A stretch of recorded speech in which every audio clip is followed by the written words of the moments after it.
तो hello everyone, this is Sahil Sagar and your Sahil भैया। और आज की इस वीडियो में दोस्तों हम लोग ज्योग्राफी का चैप्टर 1 क्लास 10 ज्योग्राफी का चैप्टर 1 रिसोर्सेज एंड डेवलपमेंट दोस्तों पढ़ने वाले हैं। और इस चैप्टर में दोस्तों मैं इस चैप्टर को पूरा समझाने से पहले इस चैप्टर का पूरा कीवर्ड्स को तुम्हें एक्सप्लेन करूंगा। जो भी ये कीवर्ड्स इस चैप्टर से हैं रिलेटेड, जो कि तुम्हें एकदम पता होना चाहिए, जो कुछ इंपॉर्टेंट टर्म्स होते हैं उनके डिफिनेशन तुमको पता होना चाहिए, तभी तुम इस चैप्टर को पूरा एकदम कनेक्ट कर पाओगे अपने डे टू डे लाइफ से। और तभी तुम उस पूरे कॉन्सेप्ट्स को बहुत इजीली समझ पाओगे। और बेस्ट नोट्स मैं देने की कोशिश कर रहा हूं दोस्तों, बहुत ही इजीली रूप से मैं सारा कॉन्सेप्ट्स को एकदम और डिफिनेशंस को लेके आया हूं। और सारा टॉपिक वाइज एकदम पूरा तुम्हारा कॉन्सेप्ट रहेगा। बहुत इजी रूप से मैं एकदम पूरा ग्राफ से भी हर चीज बताने वाला हूं, ठीक है।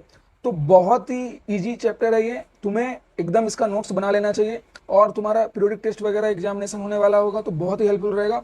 और इससे एकदम मार्क्स तुम्हारा छूटने वाला नहीं है अगर तुम इस पूरे लेक्चर को कंटिन्यूअसली देखते हुए चलते हो तो, ठीक है। तो रिक्वेस्ट ये रहेगा कि जरूर चैनल को सब्सक्राइब कर लो फॉर फर्दर न्यू चैप्टर के लिए, ठीक है, ताकि तुम्हें सबसे पहले न्यू चैप्टर का नोटिफिकेशन तुम्हारे पास जाए और तुम जल्दी से उस चैप्टर को कवर कर लो, ठीक है। तो जाके तुरंत चैनल को सब्सक्राइब करना और साहिल भैया को सपोर्ट दिखाना।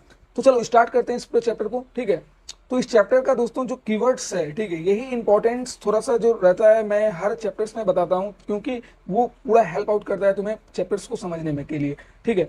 तो इस चैप्टर का जो रिसोर्सेज एंड डेवलपमेंट, तो संसाधन और जो विकास जो तुम्हारा चैप्टर है, ये तुम ऑलरेडी 7th 8th 9th से कुछ कुछ तुम नॉलेज लेते हुए आ रहे हो ऑलरेडी, कि भाई नेचुरल रिसोर्सेज क्या होता है, रिसोर्सेज क्या होता है, रिन्यूएबल रिसोर्सेज क्या होता है, नॉन रिन्यूएबल रिसोर्सेज क्या होता है, ठीक है। तो उसी में डीपली हम लोग कुछ बहुत ही ज्यादा इंपॉर्टेंट रहता है जिसको पढ़ने वाले हैं, ठीक है। और चैप्टर यहाँ तक कि दोस्तों ये पूरा कॉन्सेप्ट तुम्हें बहुत ही हेल्पफुल रहेगा, तुम्हारे एग्जामिनेशन में इससे क्वेश्चंस आते ही हैं, ठीक है। तो चलो स्टार्ट करते हैं हमारा कीवर्ड्स। सबसे पहले देखते हैं कि क्या है रिसोर्सेज का मतलब क्या होता है, ठीक है। तो resources means which help in attaining given ends. तो इसका मतलब क्या है दोस्तों, इसका मतलब ये है कि which helps in achieving A given goals, ठीक है। तो एक सीमित जो तुम्हारा संसाधन है, लिमिटेड अमाउंट में अवेलेबल रिसोर्सेज, तो उस रिसोर्सेज के हेल्प से जब तुम अपने गोल को अचीव करते हो, ठीक है, अपने लक्ष्य को तुम अचीव करते हो, जो दिए गए लक्ष्यों को प्राप्त करने में तुम्हें हेल्प आउट करता है, ठीक है। जो दिए गए लक्ष्यों मतलब तुम्हारा गोल्स, ठीक है, लक्ष्य को कहते हैं तुम्हारा गोल्स, ठीक है, एम, ठीक है। तो तुम्हारे एम को पूरा करने के लिए जो तुम्हारा रिसोर्सेज अवेलेबल है वो जो हेल्प आउट करता है, तो उसे कहेंगे रिसोर्सेज, ठीक है। मतलब जो भी गिवन तुम्हारे अराउंड में है, सराउंडिंग में है। और इसका प्रॉपर डिफिनेशन दोस्तों अभी देखने वाले हैं कि everything available in our environment which can be used to satisfy our needs provided it is technologically accessible, economically feasible and culturally acceptable can be termed as resources। तो कितना इजीली ये मतलब तुम्हारा डिफिनेशन और प्रॉपर डिफिनेशन है, क्योंकि देखो ये प्रॉपर डिफिनेशन तुमको लिखना ही चाहिए एग्जामिनेशन में। वो तुम्हारा शॉर्ट टर्म डिफिनेशन है रिसोर्सेज का, ठीक है। और तुम्हारा जो एकदम परफेक्ट डिफिनेशन होना चाहिए रिसोर्सेज का, क्योंकि तुम क्लास 10th में आ गए हो, तो उसको तुम अच्छे से जब लिखोगे तो इजिली अवेलेबल जो भी हमारे सराउंडिंग एनवायरमेंट में है, जो कि हेल्प आउट करता है, हमें सेटिस्फाई करता है, हमें संतुष्ट करता है, ठीक है, हमारे जरूरतों को, हमारे नीड्स को, ठीक है। और उसके बाद प्रोवाइड करता है टेक्नोलॉजिकली एसेसेबल। टेक्नोलॉजिकली एसेसेबल का मतलब क्या होता है, तकनीकी रूप से सुलभ। जो तुम्हारा एसेसेबल का मतलब होता है सुलभ, तो तुम्हारा टेक्निकली रूप से जो एसेसेबल है और इकोनॉमिकली फिजिबल है, मतलब आर्थिक रूप से तुम्हारा संभव, ठीक है। फिजिबल मतलब क्या होता है, संभव। तो आर्थिक रूप से तुम्हारा जो संभव है और कल्चरली रूप से तुम्हारा एक्सेप्टेबल होना चाहिए, मतलब सांस्कृतिक रूप से स्वीकार्य। तो कल्चरली एक्सेप्टेबल मतलब क्या, एक्सेप्ट जानते ही हो कि स्वीकार करना। तो कल्चरली एक्सेप्टेबल होना चाहिए और इकोनॉमिकली फिजिबल होना चाहिए और टेक्नोलॉजिकली एसेसेबल होना चाहिए। तो ये तुम्हारा डिफिनेशन प्रॉपर हुआ रिसोर्सेज का, बहुत ईजी है। तो इसी को हम लोग रिसोर्सेज कहते हैं, ठीक है। अब हमारा नेचुरल रिसोर्सेज क्या है भाई, नेचुरल रिसोर्सेज है गिफ्ट्स प्रोवाइडेड बाय नेचर। जो नेचर के द्वारा तुम्हारा गिफ्ट्स प्रोवाइड, गिफ्ट्स मतलब क्या होता है, तोहफा। तोहफा के रूप में क्या, सॉइल हो गया, तुम सॉइल बना नहीं सकते हो भाई, मतलब जो नेचुरली रूप से अवेलेबल है, ठीक है। मिट्टी, वाटर, पानी अवेलेबल है। वेजिटेशन, वेजिटेशन का मतलब क्या होता है, पेड़ पौधे, वनस्पतियां, ठीक है। वेजिटेशन मतलब वनस्पतियां। मिनरल्स हो गया, फिर कितना सारा मिनरल्स है हमारे सॉइल्स के अंदर, ठीक है। और फिर अंडरग्राउंड में, और देखो वाइल्ड लाइफ जो हमारा है, ठीक है। ये सारा क्या है, नेचुरल रिसोर्सेज है, समझ में आ गया ना। और एक्सेट्रा में बहुत सारे आते हैं, तो तुम्हें एग्जांपल्स में soil, water, vegetation, minerals and wild life याद रखना है, ठीक है। अब देखो रिन्यूएबल रिसोर्सेज क्या है भाई, रिन्यूएबल रिसोर्सेज है resources like water, vegetation which are capable of being used over and over again, ठीक है। मतलब रीन्यू, देखो इसका ट्रिक तुमको याद करने का हम याद तुमको दिलवाते हैं। रीन्यू है ना, तो रीन्यू मतलब रिसाइकल, मतलब जिसको तुम ओवर अगेन तुम यूज कर रहे हो, ओवर एंड ओवर अगेन तुम यूज कर किए जा रहे हो, ठीक है। मतलब तो इसको तुम रिसाइकल कर सकते हो, जिसको तुम यूज कर सकते हो, ठीक है। जैसे तुम्हारा हो गया वेजिटेशन, वनस्पतियां, तुम अगर पेड़ काट रहे हो तो तुम पेड़ लगा भी रहे हो तो तुम्हारा बैलेंस मेंटेन रहेगा, ठीक है। ऐसा नहीं कि डिफोरेस्टेशन कर रहे हैं तो एफोरेस्टेशन नहीं कर रहे हैं। तो you have to equally done both. Vegetation के लिए तुम्हें दोनों करना है, डिफोरेस्टेशन अगर जरूरत पड़ रही है तो कीजिए, पर एफोरेस्टेशन भी करना है, ठीक है। और तुम्हारा पानी भी रिन्यूएबल रिसोर्सेज हो गया, जो कि तुम रिसाइकल कर सकते हो, ठीक है, जिसको तुम over and over again use किए जा रहे हो, ठीक है। अब नॉन रिन्यूएबल रिसोर्सेज क्या है? जो मतलब रिसाइकल नहीं हो सकता है, जो रिन्यू नहीं हो सकता है, ठीक है। मतलब जिसको resources like minerals which can not be renewed over and over again, जिसको तुम रिन्यू नहीं कर सकते हो। इस सारे का डिफिनेशन देखो दोस्तों, जो तुमको क्लास 10th में लिखना है, यहाँ पे प्रॉपरली मैंने दे के रखा है, एकदम स्क्रीनशॉट ले लेना रिन्यूएबल नॉन रिन्यूएबल का, ठीक है। और तुम्हें जो नॉर्मली पता होना चाहिए, वन वर्ड या वन स्टेटमेंट टाइप में, कि अगर तुम्हें क्लास में कोई पूछ दे रहा है खड़ा करके और समझने के लिए, याद रखने के लिए, तो ये सारा इजीली डिफिनेशन है जो तुम 5, 7, 8, 9 में पढ़ के आ रहे हो ऑलरेडी, ठीक है। अब सॉइल का मतलब क्या है भाई? सॉइल तुम्हें इस चैप्टर में सॉइल से रिलेटेड भी जानना है।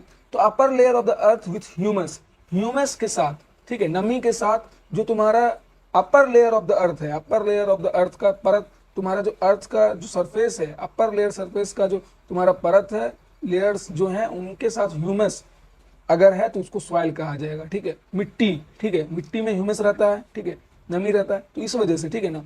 फिजिकल एक्शन किसको कहते हैं? अब यहाँ पे देखो कुछ एक्शंस के बारे में आएगा चर्चा, कि फिजिकल एक्शन किसको कहते हैं, केमिकल एक्शन किसको कहते हैं, बायोलॉजिकल एक्शन किसको कहते हैं।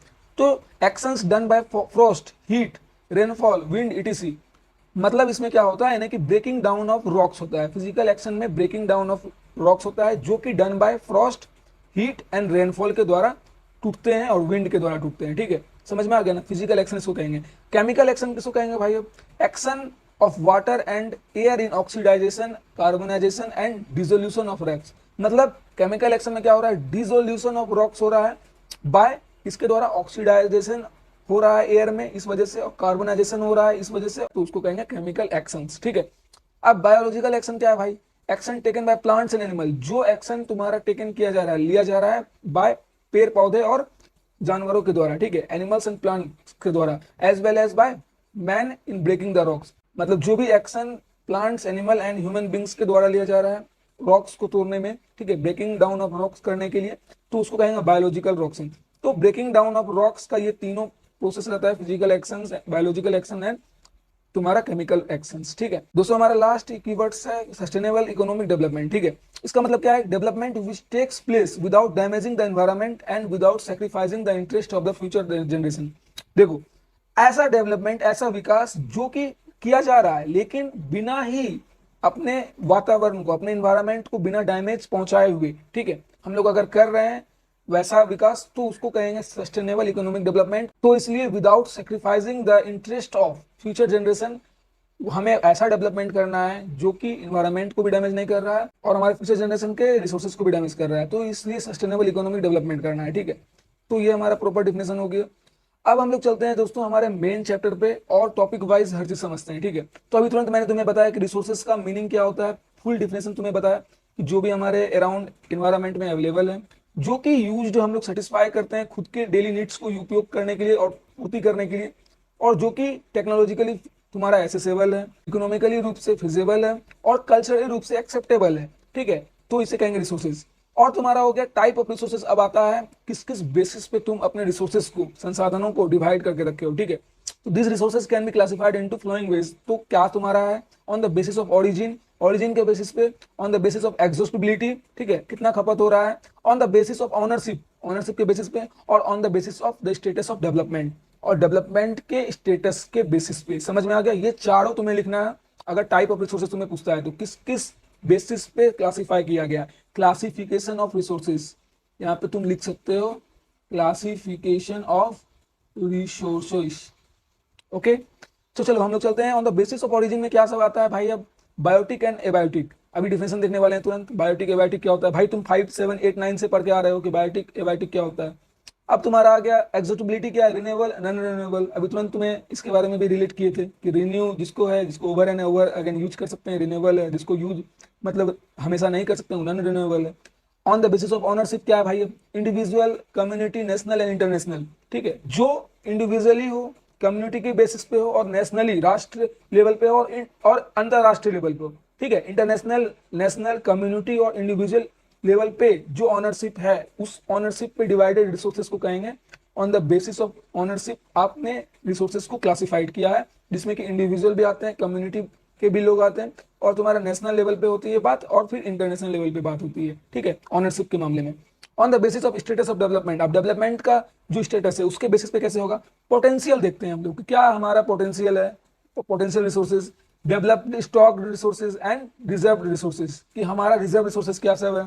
ठीक है, डेवलप्ड स्टॉक सा क्या है, पोटेंशियल क्या है। ठीक है, तो दोस्तों मैंने ऑलरेडी इस चैप्टर का, मैं बता देना चाह रहा हूं कि मैंने ऑलरेडी चैप्टर का रैपिड रिवीजन नाम का मैंने वीडियो में पूरे चैप्टर का इंपॉर्टेंट क्वेश्चंस जो तुम्हारे एग्जामिनेशन में आते हैं, अगर तुम क्वेश्चन प्रैक्टिस करना चाहते हो इस चैप्टर के, तो तुम जाकर डिस्क्रिप्शन में लिंक है दिया हुआ है, जाके चेकआउट कर सकते हो और पूरा बेनिफिट उठा सकते हो उस पूरे क्वेश्चंस का। एकदम गारंटी दे रहा हूँ, उस सारे क्वेश्चन से बाहर कुछ भी एग्जामिनेशन में नहीं आने वाला।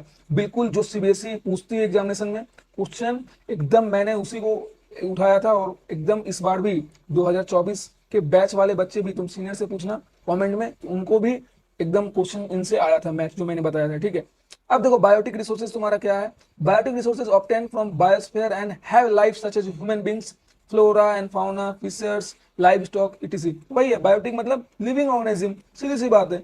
हाँ, तो हम लोग बचपन से पढ़ते थे भाई, बायोटिक का मतलब क्या है कि लिविंग ऑर्गेनिज्म, मतलब लिविंग थिंग। ठीक है, तो लिविंग थिंग तुमको याद रखना है कि बायोटिक में होता है, तुम याद रखोगे कि ऐसा, मतलब बायोटिक रिसोर्सेज हम लोग ऑब्टेन करते हैं। अब देखो 10th क्लास में तुम आ गए हो, तो बायोटिक रिसोर्सेज का तुम डायरेक्ट ऐसे तुम शॉर्ट डिफिनेशन नहीं लिख सकते हो कि लिविंग थिंग मतलब बायोटिक, तुम्हें थोड़ा प्रॉपर लिखना पड़ेगा। तो मतलब क्या, बायोटिक रिसोर्सेज जो कि ऑब्टेन्ड किया जा रहा है फ्रॉम बायोस्फीयर। ठीक है, and have life such as, तुम्हारा एग्जांपल में ह्यूमन बींग्स आ गया, फ्लोरा फाउना आ गया, एंड फिर फिशर्स आ गया, और लाइव स्टॉक्स ईटीसी वगैरह आ गया। तो 3-4 एग्जांपल याद रखना है। अब देखो, all those things which are composed of non living things are called abiotic resources. और जो भी थिंग्स जो कंपोज्ड नॉन लिविंग थिंग्स है, हम लोग ऑलरेडी एबायोटिक का भी जानते हैं, एबायोटिक मतलब होता है नॉन लिविंग थिंग। ठीक है, नॉन लिविंग, तो बहुत इजी है दोस्तों ये सब। ठीक है, एबायोटिक का,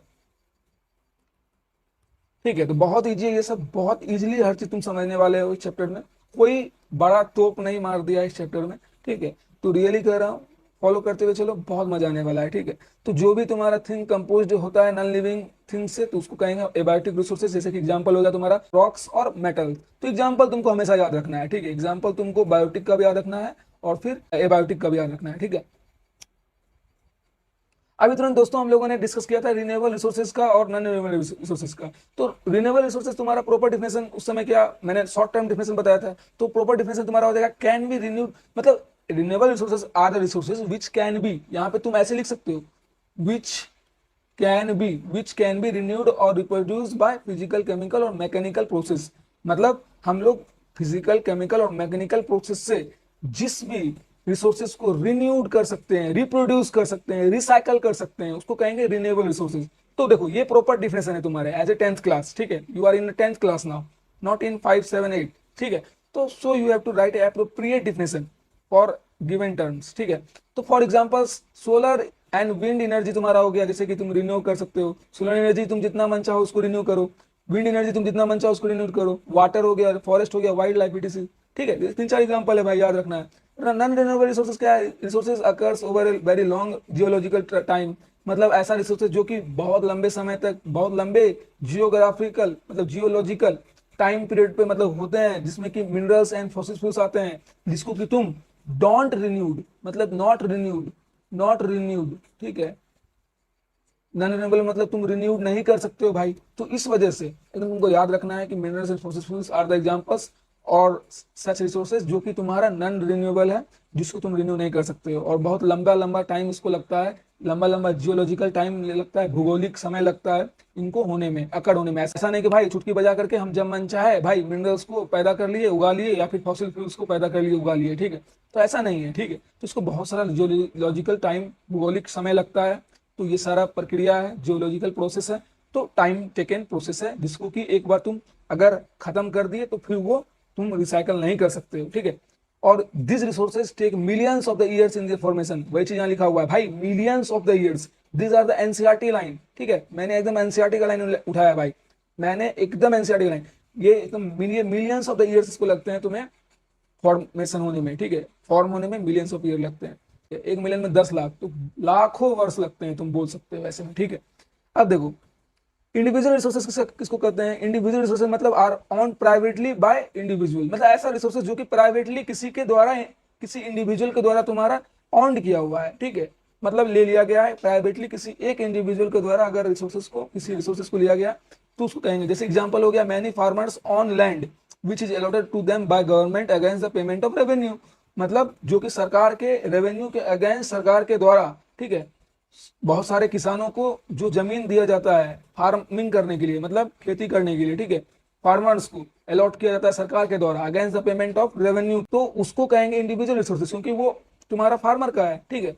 कम्युनिटी ऑन रिसोर्सेज को कहते हैं, देखो are community owned resources which can accessible to all the members of the community, मतलब उस समुदाय के, उस कम्युनिटी के जितने भी मेंबर्स हैं वो सभी उस रिसोर्सेज का इस्तेमाल कर सकते हैं, तो उनको कहेंगे कम्युनिटी बेस्ड रिसोर्सेज, ठीक है, जो एसेसेबल कर सकते हैं, ठीक है, मतलब उस कम्युनिटी के सभी लोग उसको एसेसेबल कर सकते हैं, तो उनको कहेंगे कम्युनिटी ऑन रिसोर्सेज। एग्जांपल्स हो गया विलेज कॉमन्स, सही बात है, जैसे कि तुम्हारा विलेज हो जाए जिसमें कि ग्रेजिंग ग्राउंड्स होते हैं, burials grounds, village pound etc।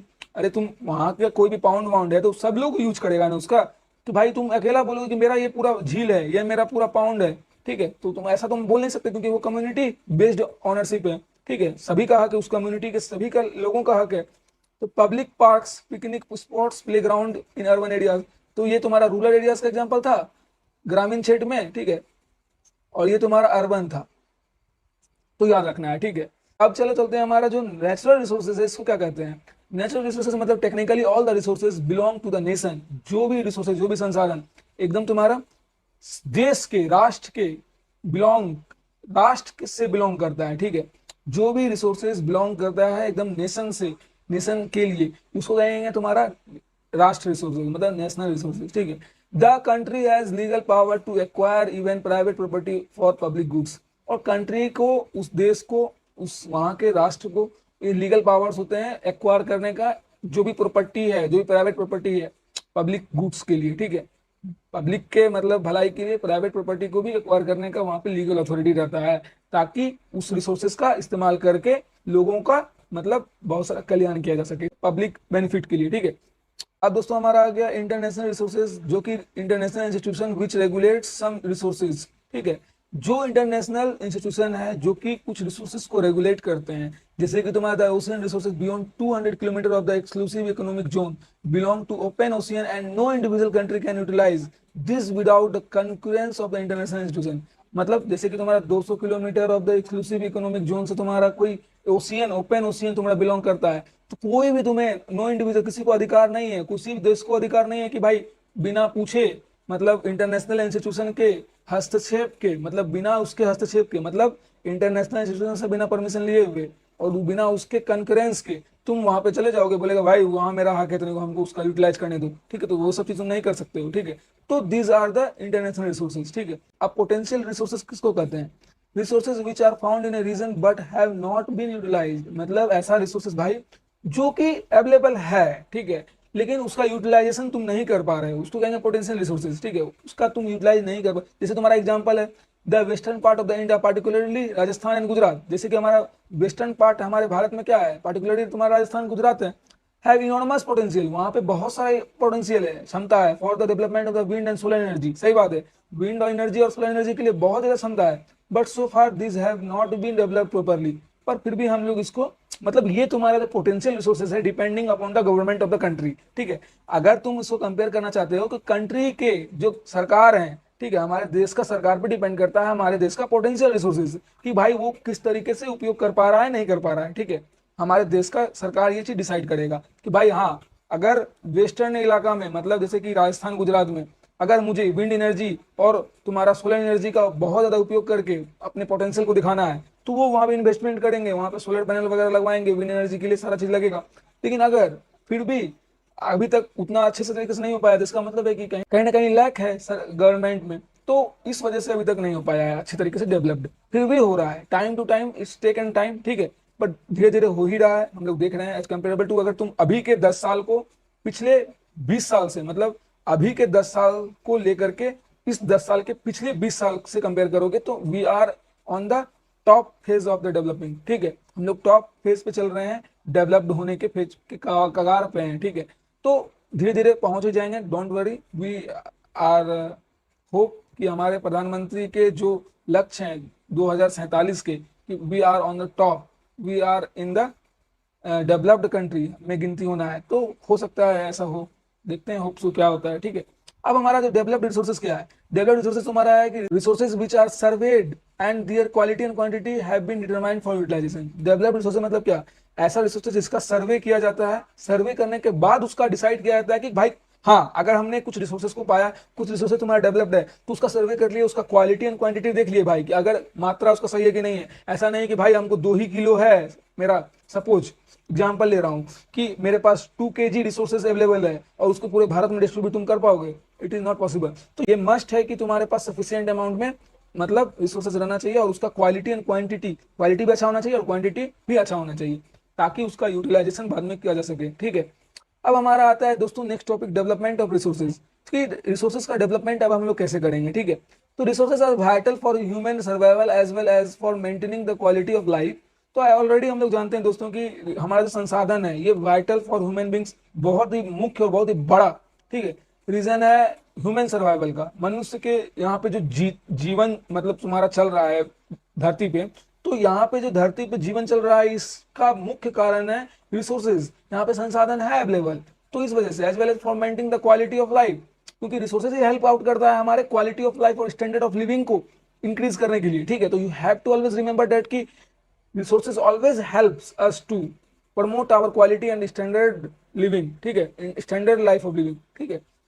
तो देखो it was believe that resources are free gift of the nature. तो हम लोग यहाँ पे क्या होता है ना कि देखो हम लोग ये मानते हैं, बिलीव करते हैं, ये लोग हमें भरोसा मतलब बिलीव रखते हैं कि जो भी रिसोर्सेज, जो भी संसाधन हम लोग देख रहे हैं जो गिवन है ऑलरेडी, ये नेचर के का ये मतलब गिफ्ट है, नेचर का ये पुरस्कार है, ठीक है, जो कि फ्री गिफ्ट है नेचर के द्वारा, तुम्हारा प्रकृति के द्वारा, ये नेचर के द्वारा मतलब तुम्हारा बहुत ही ज्यादा ये फ्री रूप से पुरस्कार है जिसका तुम उपयोग खुलेआम कर रहे हो, ठीक है।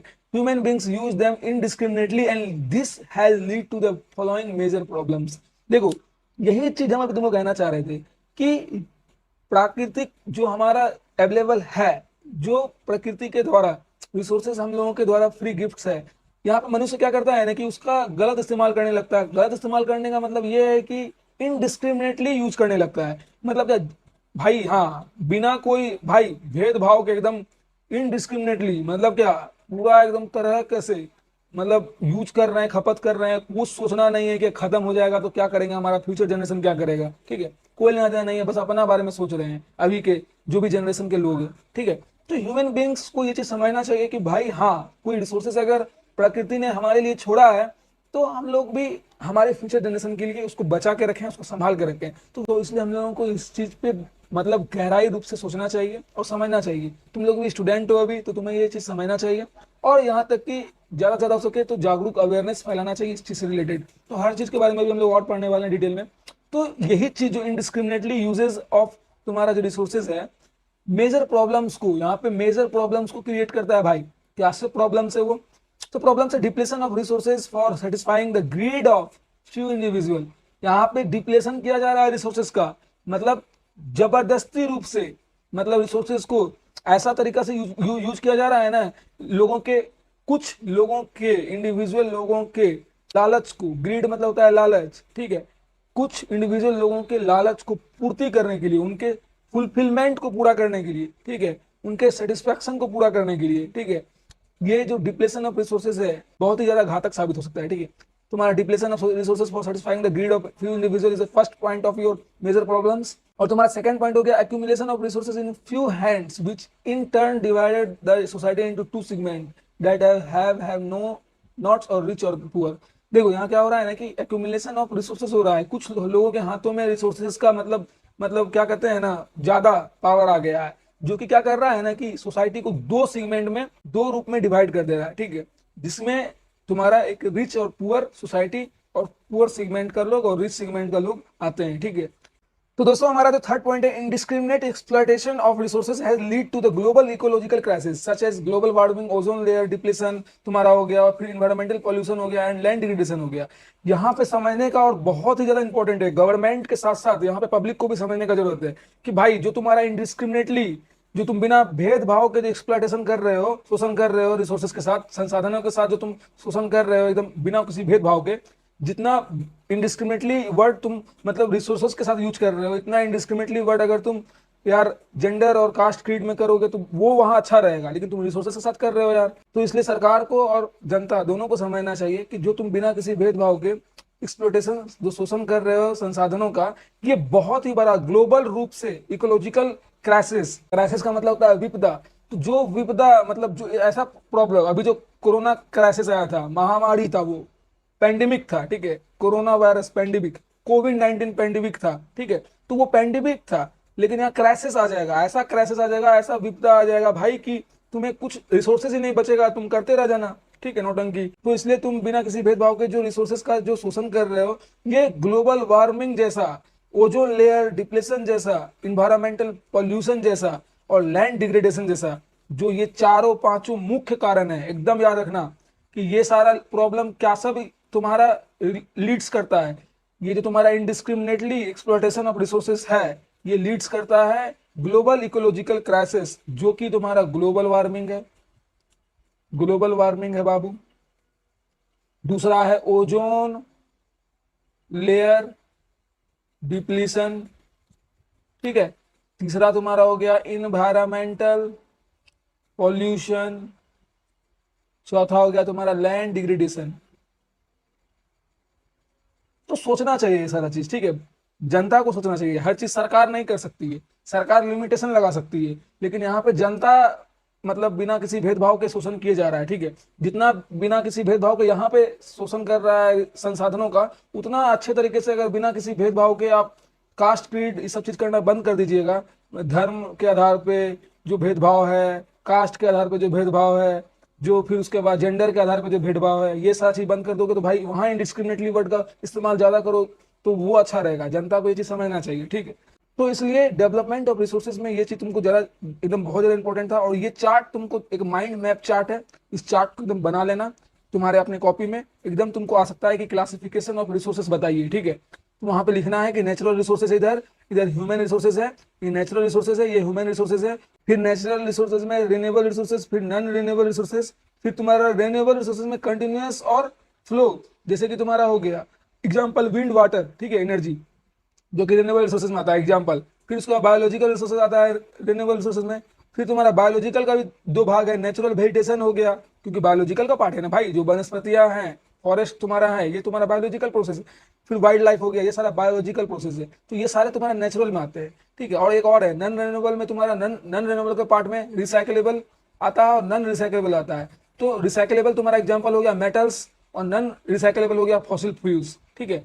एकदम याद रखना है, नॉन रिन्यूएबल में भी रिसाइकलेबल तुम्हारा मेटल्स को तुम रिसाइकल कर सकते हो, जो कि नॉन रिन्यूएबल है, लेकिन कुछ कुछ जगह तुम्हारा मेटल भी रिसाइकल नहीं हो पाता है, लेकिन अधिकतर हो जाता है। लेकिन तुम्हारा फॉसिल फ्यूल्स जो है, जिसको जियोलॉजिकल टाइम लगता है, भूगोलिक समय लगता है, उतना उतना लाखों लाखों वर्ष, तो उस चीज को तुम अगर एक बार खपत हो गया, फॉसिल फ्यूल्स एक बार खपत हो गया, तो तुम उसको अगेन वापस नहीं कर सकते हो, वापस नहीं पैदा कर सकते हो, ठीक है। तो तुम्हारा ह्यूमन रिसोर्सेज में फिर क्या आ गया, तुम्हारा स्ट्रक्चर एंड इंस्टीट्यूशन आ गया, और क्वांटिटी एंड क्वालिटी आ गया। अभी तुरंत डिस्कशन किए भाई कि ह्यूमन में कैसे क्वालिटी और क्वांटिटी आता है, ठीक है। तो डेवलप्ड रिसोर्सेज में था बात कि रिसोर्सेज जो कि सर्वे किया जाता है सरकार के द्वारा, जिसमें क्वालिटी और क्वांटिटी जो दोनों देखते हैं, और फिर उसके बाद उसको यूटिलाइजेशन प्रोसेस में भेजा जाता है, ठीक है।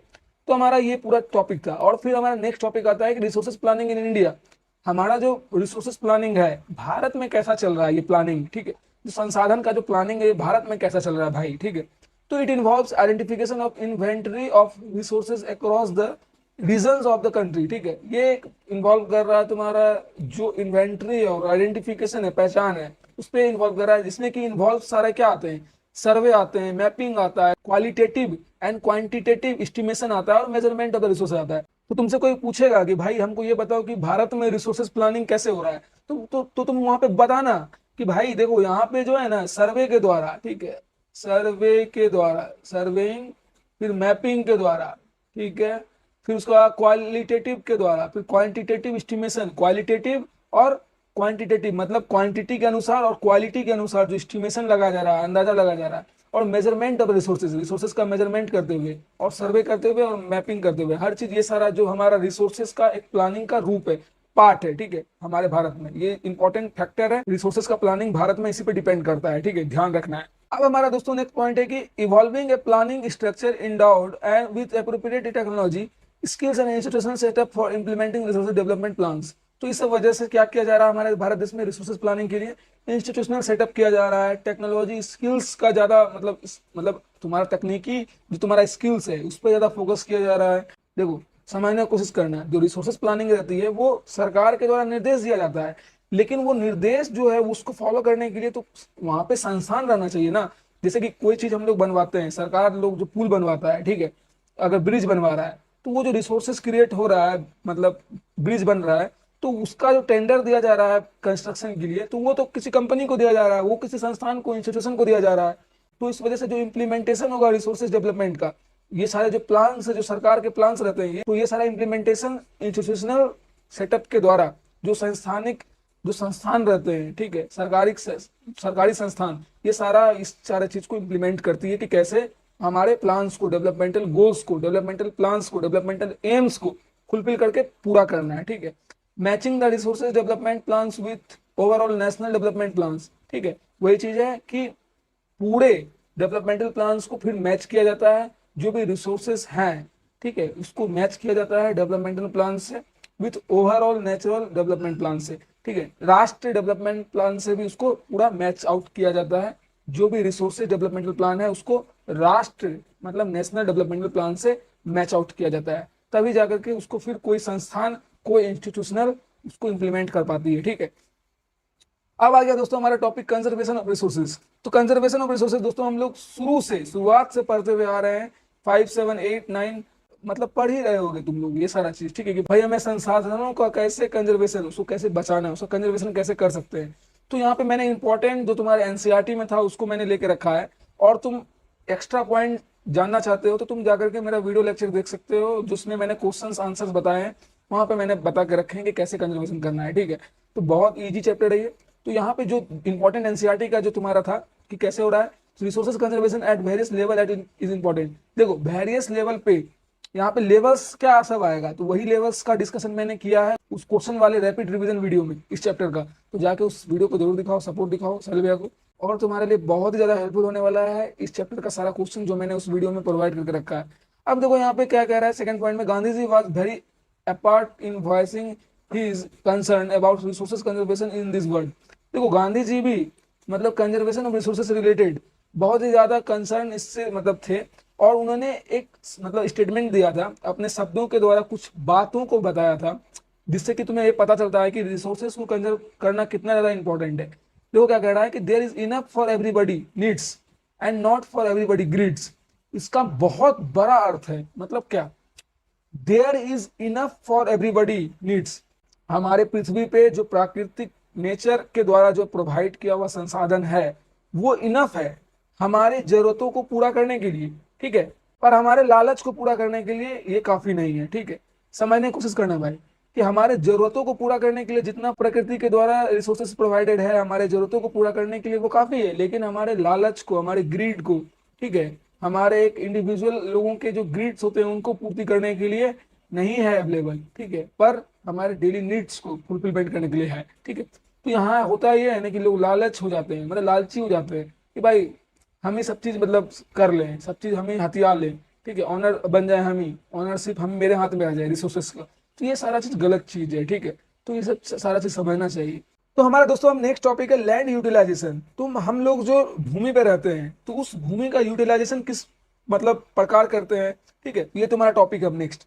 तो यहाँ पे पहले मैं ग्राफ के द्वारा बता दे रहा हूँ कि ये जो ग्राफ है तुम देख रहे हो सर्कल जैसा, इसमें जो तुम्हारा 3 पार्ट है, ठीक है, ये तो 3 पार्ट है भाई। इसमें जो तुम्हारा ये वाला पार्ट है, ये वाला पार्ट, जो ये वाला पार्ट है, ये 27% है भाई, ये 27% है, इसको कहते हैं प्लेट्यूज। तो ये तुम्हारा दोस्तों हो गया प्लेट्यू, ठीक है, ये तुम्हारा क्या हो गया, प्लेट्यू हो गया, ठीक है। और ये ब्लू वाला क्या है, ये सारा प्लेन्स है भाई, ये तुम्हारा क्या है, प्लेन्स है, ठीक है। और ये तुम्हारा क्या 30%, ये जो तुम्हारा प्लेन्स है, प्लेन्स तुम्हारा कितना है 43% है, याद रखना भाई। प्लेट्यू 27% है, याद रखना भाई। और 30% तुम्हारा माउंटेन है, माउंटेन है, एकदम याद रहेगा। 30%, 30% माउंटेन, 43% प्लेन और 27% तुम्हारा प्लेट्यू। तो ये सारे चीज को एकदम याद रखना है। लैंड यूटिलाइजेशन ऐसे एकदम डिवाइडेड है, ठीक है। तो land resources are use for the following purposes, बहुत सारे पर्पसेस के लिए हम लोग यूज करते हैं लैंड का जो रिसोर्सेज। भूमि का, भूमि क्या है, लैंड क्या है भाई, रिसोर्सेज ही है ना। तो हम लोग लैंड यूटिलाइजेशन दोस्तों बहुत सारे पर्पसेस के लिए करते हैं, हमारा पर्पस बहुत सारा रहता है। तो पहला होता है फॉरेस्ट, ठीक है, फॉरेस्ट के रूप में हम लोग लैंड यूटिलाइजेशन करते हैं, क्योंकि फॉरेस्ट में भी तो भूमि लगी है, जमीन लगा है, ठीक है। तो यहाँ पे ये एक ऐसा लैंड है, फॉरेस्ट का जो लैंड है एक ऐसा लैंड है जिसको कि not available for cultivation, cultivation करने के लिए ये फॉरेस्ट नहीं है। अरे कल्टीवेशन करने के लिए तुमको तो पेड़ पौधा काटना पड़ जाएगा उस जंगल का। तो ये एकदम ध्यान रखना है कि जो फॉरेस्ट का लैंड है वो कल्टीवेशन पर्पस के लिए नहीं है। दूसरा आ गया फिर ए पॉइंट में barren and waste land. Barren and waste land भी बहुत सारा आता है, बंजर और बेकार लैंड, ठीक है। फिर आ गया land put to non agriculture uses, और बहुत सारा लैंड है जो कि नॉन एग्रीकल्चर यूजेज के लिए पुट कर दिया जाता है, जिसमें कि खेतीबाड़ी नहीं हो सकती है। जैसे कि एग्जांपल हो गया बिल्डिंग्स बनाने के लिए, रोड बनाने के लिए, फैक्ट्रीज बनाने के लिए, एक्सेट्रा, ठीक है। अदर अनकल्टिवेटेड लैंड में क्या सब आ गया भाई, और सारे भी अनकल्टिवेटेड लैंड होते हैं, जिसमें कि तुम्हारा एक्सक्लूडिंग फैलो लैंड। देखो याद रखना भाई, अदर अनकल देखो याद रखना भाई, अदर अनकल्टिवेटेड लैंड में फैलो लैंड को एक्सक्लूड कर रहा है, फैलो लैंड को एक्सक्लूड करना है, फैलो लैंड को एक्सक्लूड कर रहा है, ठीक है। और अदर सारा कौन सा अनकल्टिवेटेड लैंड आया एक्सक्लूड करते हुए फैलो लैंड को, तो permanent pasture and grazing land, ये सारा हो गया तुम्हारा अनकल्टिवेटेड लैंड। फिर हो गया land under miscellaneous trees, crops, groves, जिसमें कि not included in net sown area, ठीक है।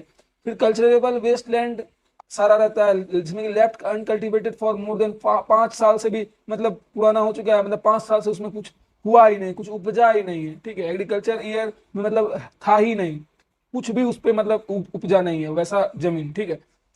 अब फिर तुम्हारा फैलो लैंड्स किसको कहते हैं, ध्यान रखना है, फैलो लैंड्स कहते हैं। अभी फैलो लैंड्स का चर्चा हुआ था, अदर अनकल्टिवेटेड लैंड में एक्सक्लूड किए थे फैलो लैंड को। तो फैलो लैंड का डिफिनेशन हो गया, करंट फैलो आता है जिसको कहते हैं लेफ्ट विदाउट कल्टिवेशन फॉर 1 और less then 1 agriculture year. Current fallow मतलब फैलो का भी टाइप है, ठीक है भाई। अदर देन करंट, देखो एक आता है करंट फैलो, एक आता है other current, other than current, ठीक है। मतलब करंट फैलो के अलावा, ठीक है, और करंट फैलो। तो करंट फैलो में क्या होता है, ऐसा तुम्हारा जमीन, ऐसा तुम्हारा लैंड, ऐसा तुम्हारा भूमि जो कि तुम्हारा कल्टीवेशन मतलब नहीं हुआ है, 1 साल से वहां पे कल्टीवेशन नहीं हुआ है, या फिर 1 साल से कम समय भी मतलब कम से कम वहां पे एग्रीकल्चर प्रैक्टिसेस नहीं किए गए हैं, तो उसको कहेंगे करंट फैलो। मतलब हाल फिलहाल में साल भर से यहाँ पे कुछ नहीं हुआ है, ठीक है, ऐसे मान के चलो। और अदर देन करंट फैलो मतलब क्या होता है, अदर देन करंट फैलो में होता है जो कि मतलब लेफ्ट अनकल्टिवेटेड के लिए छोड़ दिया गया है 1 से 5 साल एग्रीकल्चर ईयर्स, मतलब हो गया भाई 1 से 5 साल के बीच में जो आ रहा है।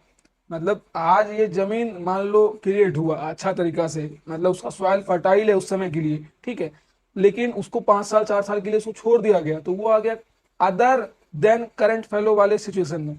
और करंट फैलो वाला क्या आ गया, जो कि 1 साल से कम मतलब कल्टीवेशन नहीं हुआ है, या फिर 1 साल ज्यादा 1 साल, या फिर 1 साल से कम में करंट फैलो, या फिर 1 साल से 5 साल के बीच अगर टाइम टेकन में अगर कुछ नहीं हुआ है उस भूमि पे, उस जमीन पे, तो तुम्हारा आ गया अदर देन करंट फैलो। एकदम याद रखना है, इसमें कोई कंफ्यूजन नहीं रहना चाहिए। अदर देन करंट फैलो में 1 से 5 साल के बीच में रहना चाहिए टाइम पीरियड अनकल्टिवेशन का, और करंट फैलो में लेस देन 1 ईयर या फिर 1 ईयर, ठीक है, अनकल्टिवेशन का। अब आ गया नेट सोन एरिया किसको कहते हैं, इसका मतलब ये होता है कि area sown more than 1 year in agriculture year plus net sown area is known as gross cropped area, ठीक है। यहाँ पे देखो ऐसा क्षेत्र, ऐसा एरिया जो कि तुम्हें 1 साल से ज्यादा agriculture year plus net sown भी दिखा रहा है एरिया में, तो उसको कहेंगे ग्रॉस क्रॉप्ड एरिया, उसको कहते हैं। एकदम ग्रॉस क्रॉप्ड एरिया का डिफिनेशन आ जाएगा तो एकदम इस डिफिनेशन को याद रखना है, ठीक है भाई, ग्रॉस क्रॉप्ड एरिया का डिफिनेशन, इसलिए मैंने यहाँ पे रेड कलर से इसको हाईलाइट करके रखा है, ठीक है। अब हम लोग चलते हैं दोस्तों, हमारा जो नेक्स्ट टॉपिक है land use pattern in India. देखो हम लोगों ने अभी देखा लैंड यूटिलाइजेशन, फिर रिसोर्सेज प्लानिंग इन इंडिया, उससे पहले देखा। अब हम लोग देखेंगे कि लैंड यूटिलाइजेशन जो देखे तो land use pattern in India में कैसे लैंड यूज पैटर्न फॉलो होता है। मतलब लैंड का जो हम लोग भूमि का जो उपयोग करते हैं भारत देश में, हम अपने देश में, तो वो किस प्रकार करते हैं, ठीक है। अब देखो total geographical area in India क्या है, तो 3.28 मिलियन स्क्वायर किलोमीटर है, एकदम याद रखना भाई, 3.28 मिलियन स्क्वायर किलोमीटर। 1 मिलियन में होता है 10 लाख, ठीक है भाई, मतलब 32,80,000 स्क्वायर किलोमीटर तुम्हारा जोग्राफिकल एरिया है। Total geographical area 3.28 million square kilometre area, ठीक है। अब है सेकंड पॉइंट की land use data however is available only for 93% of total area. देखो जो कि अभी लैंड का जो डाटा अवेलेबल है ये सिर्फ 93% सिर्फ 93% टोटल एरिया का है, because the land use reporting for most of the north east state except Assam has not been done fully. क्योंकि नॉर्थ ईस्ट जो हमारा इलाका है भारत देश का, नॉर्थ ईस्ट जो इधर साइड है बिहार के और नेपाल के जो इधर साइड जाता है, ठीक है, वेस्ट बंगाल की तरफ जो जितने सारे स्टेट्स हैं, ठीक है, उसके उधर साइड जो जाता है, जैसे सिक्किम है, मिजोरम है, मणिपुर है, ठीक है, अरुणाचल प्रदेश है, ये सारा जो एरियाज हैं जो नॉर्थ ईस्ट एरियाज है, ठीक है, फिर वो सारा जो तुम्हारा जो नॉर्थ ईस्ट एरिया है वहां पे बहुत कम लैंड यूजेस किया गया है, ठीक है, इसलिए 90% मतलब 93, 92, 93% तुम कह सकते हो कि सिर्फ लैंड यूज पैटर्न का डाटा तुम्हें अवेलेबल किया जा रहा है। क्योंकि नॉर्थ ईस्ट एरिया में सिर्फ असम को छोड़ के, असम में अच्छा खासा लोग बसा हुआ है भूमि में, ठीक है, लैंड में, लैंड यूज वहां पे हो रहे हैं असम में, लेकिन उसके अलावा असम के अलावा जो भी वहां पे एरियाज हैं वहां पे उतना अच्छा तरीके से खासा रूप से उपयोग नहीं किया गया है लैंड का, तो इसलिए 93% सिर्फ, ठीक है। तो रीजन भी तुमको यहाँ लिखा हुआ है, because the land use reporting for far most of north east states, ठीक है, except Assam has not been done fully. अब कह रहा है some area of Jammu and Kashmir occupied by Pakistan and China have also not been surveyed. यहाँ पे reason और है 7% जो तुम्हारा बचा है ना, तो उसमें ये दोनों रीजन आता है, नॉर्थ ईस्ट एरिया के कुछ स्टेट्स अच्छे तरीके से लैंड का मतलब उपयोग नहीं हुआ है उधर साइड, और तुम्हारा जो कुछ एरिया जम्मू कश्मीर का जो पीओके है, पाक ऑक्युपाइड कश्मीर, तो वो जो तुम्हारा है, ठीक है, पीओके, ठीक है, पाक ऑक्युपाइड कश्मीर, तो ये जो एरिया है और चाइना के तरफ का भी कुछ कुछ एरिया और पाकिस्तान की तरफ का भी कुछ कुछ एरिया, ये तो ये सारा जगह का सर्वे नहीं किया गया है, इस वजह से वहां का भी वजह से इम्पैक्ट करता है land use pattern in India के परसेंटेज को डिटरमाइन करने के लिए। तो इसलिए ये 93% सिर्फ अभी तक डिटरमाइन हो पाया है टोटल एरिया ऑफ इंडिया का, ठीक है। अब आ गया हमारा कि the land under permanent pasture has also decrease. देखो परमानेंट पास्चर का जो लैंड है वो उसको भी घटा दिया गया है। फैलो लैंड क्या कहते हैं, left without cultivation for more one और less than one agriculture year. वही चीज तुमको भी तो बताए थे फैलो लैंड का भी, कि 1 साल से कम या फिर 1 साल बिना किसी कल्टीवेशन के या एग्रीकल्चर ईयर के अगर है तो उसको कहेंगे फैलो लैंड। देखो यहाँ पे एक टर्म है नेट सॉन एरिया टोटल, ठीक है, इसको कहेंगे total area sown in agriculture year. देखो भाई एकदम याद रखना, नेट सॉन एरिया अगर कोई पूछेगा तो उसका डिफिनेशन ये लिखना, total area sown in agriculture year, ठीक है भाई। अब मोर नेट सॉन एरिया, सबसे ज्यादा अधिक सॉन एरिया किधर है, नेट सॉन एरिया, तो पंजाब और हरियाणा में। एकदम एग्जांपल याद रखना है कि नेट सॉन एरिया का मतलब क्या होता है कि total area sown in agriculture year, जितना भी एरिया है एग्रीकल्चर ईयर में मतलब दिखा रहा है, ठीक है, और पंजाब और हरियाणा इसका नेट सॉन एरिया का मेजर मोर, ठीक है, पार्ट है, ठीक है, पंजाब और हरियाणा इसका। अब हम लोग चलते हैं लेस नेट सॉन एरिया किधर का है। अभी तुरंत तुमको बताए थे कि भाई नॉर्थ ईस्ट स्टेट्स का अच्छे तरीके से उपयोग नहीं किया गया लैंड का, तो इसलिए less net sown area Arunachal Pradesh का एग्जांपल तुरंत थोड़ी देर पहले बताए थे, फिर से यहाँ पे मैंने मेंशन भी करके रखा है कि अरुणाचल प्रदेश हो गया, मिजोरम हो गया, मणिपुर हो गया, अंडमान एंड निकोबार आइलैंड हो गया, ये सारा तुम्हारा लेस नेट सॉन एरिया दर्शाता है, ठीक है। और मोर नेट सॉन एरिया कौन दर्शा रहा था, पंजाब हरियाणा, ठीक है, याद रखना मोर, ये मोर नेट सॉन एरिया था पंजाब हरियाणा, और ये तुम्हारा लेस है, लेस याद रखना भाई, लेस है। देखो लैंड यूज पैटर्न में तुम्हारा फिर नेशनल फॉरेस्ट पॉलिसी भी लाया गया है जो कि 1952 में लाया गया था, ठीक है भाई। और फिर तुम्हारा हो गया वेस्ट लैंड इंक्लूड्स, जो कि rocky areas, arid and desert area जो था तुम्हारा उसको पुट टुगेदर कर दिया नॉन एग्रीकल्चर यूजेस से, जो कि इंक्लूड करता है तुम्हारा settlement, roads, railway, industry, ETC वगैरह। जो तुम्हारा वेस्ट एरियाज था जो मतलब इंडस्ट्री को सेटअप करने के लिए ही था, क्योंकि एग्रीकल्चर प्रोसेस वहां पे अवेलेबल नहीं हो पा रहे थे, ठीक है, तो इसलिए उसको सेटलमेंट, रोड्स, रेलवे के लिए उपयोग किया जा रहा है, ठीक है। जो वेस्ट लैंड इंक्लूड तुम्हारा हो गया रॉकी एरिया, एरिड हो गया, डेजर्ट एरिया टाइप का है, ठीक है। तो इस तरीके से तुम्हारा लैंड यूज पैटर्न जो कि भारत में किया गया है, ठीक है। अब हमारा टॉपिक दोस्तों और नेक्स्ट टॉपिक और ये लास्ट टॉपिक है हमारा इस चैप्टर का कि land degradation and conservation measures. देखो लैंड डिग्रेडेशन जो हम लोग अभी तुरंत पढ़े थे कि ग्लोबल वार्मिंग, लैंड डिग्रेडेशन वगैरह समस्या खड़ा हो सकता है, जो कि तुम्हारा इकोलॉजिकल क्राइसिस क्रिएट कर सकता है अगर तुम इनडिस्क्रिमिनेटली एक्सप्लॉयटेशन करोगे, शोषण करोगे रिसोर्सेज का, संसाधनों का। तो इसलिए लैंड डिग्रेडेशन का जो मतलब है, तो कंजर्वेशन क्या सब हो सकता है और क्या सब तरीके हो सकते हैं जिसको लैंड डिग्रेडेशन से तुम रोक सकते हो, ठीक है। At present there are about 130 million hectares of degraded land in India. देखो 130 मिलियन, 1 मिलियन में 10 लाख, तो 130 मिलियन हेक्टेयर्स ऑफ द तुम्हारा डिग्रेडेड लैंड अवेलेबल है भारत में प्रेजेंट मौजूदगी समय में, ठीक है। Some human activities such as deforestation, overgrazing, mining and acquiring too have contributed significantly in land degradation. तो रीजन ऑफ, कोई पूछेगा तुमसे कि भाई रीजन ऑफ लैंड डिग्रेडेशन, यहाँ पे लिखना कि ह्यूमन एक्टिविटी, जैसे कि तुम्हारा डिफोरेस्टेशन हो गया, ओवरग्रेजिंग हो गया, माइनिंग हो गया, फिर उसके बाद क्वायरी टू हैव कंट्रीब्यूटेड, जो ये सब सारा चीज है, ठीक है, ये सब लैंड डिग्रेडेशन को तुमको मतलब प्रमोट करता है, लीड करता है, ठीक है। लीड्स द लैंड डिग्रेडेशन, ये सारा लैंड डिग्रेडेशन करवाता है। इन स्टेट्स लाइक झारखंड में, छत्तीसगढ़, मध्य प्रदेश, एमपी और उड़ीसा में deforestation due to mining have caused severe land degradation. जैसे कि तुम्हारा स्टेट्स भी एग्जांपल में दिया हुआ है, एग्जांपल में तुम इसको लिखना है लैंड डिग्रेडेशन से रिलेटेड, जब तुम लिखोगे तो कि स्टेट्स, जैसे तुम्हारा एग्जांपल हो गया झारखंड में, उड़ीसा में, छत्तीसगढ़ में, मध्य प्रदेश, एमपी में जो डिफोरेस्टेशन हो रहा है, डिफोरेस्टेशन का मतलब क्या होता है, cutting down of tree, planting down of tree, मतलब प्लांटिंग ऑफ ट्री को कहते हैं एफोरेस्टेशन, और डिफोरेस्टेशन कहते हैं कटिंग डाउन ऑफ ट्री को, ठीक है। एकदम याद रखना है तुमको भाई, बचपन से तुम पढ़ के आ रहे हो डिफोरेस्टेशन एफोरेस्टेशन, आई होप एकदम पता होना चाहिए, फिर भी मैं बता दिया हूँ कि डिफोरेस्टेशन मतलब होता है कटिंग डाउन ऑफ ट्री, ठीक है।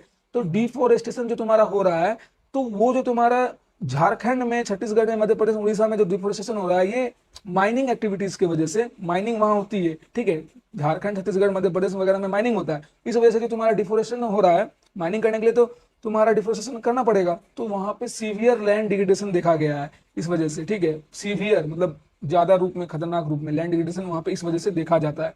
इन स्टेट्स लाइक गुजरात, राजस्थान, मध्य प्रदेश, अब यहाँ पे गुजरात, राजस्थान, मध्य प्रदेश का ही बात फिर से, and Maharashtra, overgrazing also reason है, overgrazing one main reason of land degradation, एकदम रीजन एकदम याद रखना। देखो डिफोरेस्टेशन और ओवरग्रेजिंग तो तुम्हारा रीजन है ही लैंड डिग्रेडेशन का, लेकिन एग्जांपल अगर तुमको लिखना होगा तो डिफोरेस्टेशन में तुम एग्जांपल लिखना कि छत्तीसगढ़, एमपी या फिर झारखंड, क्योंकि वहां माइनिंग हो रहा है तो इसलिए डिफोरेस्टेशन किया जाता है, तो माइनिंग की वजह से सीवियर लैंड डिग्रेडेशन देखा जाता है।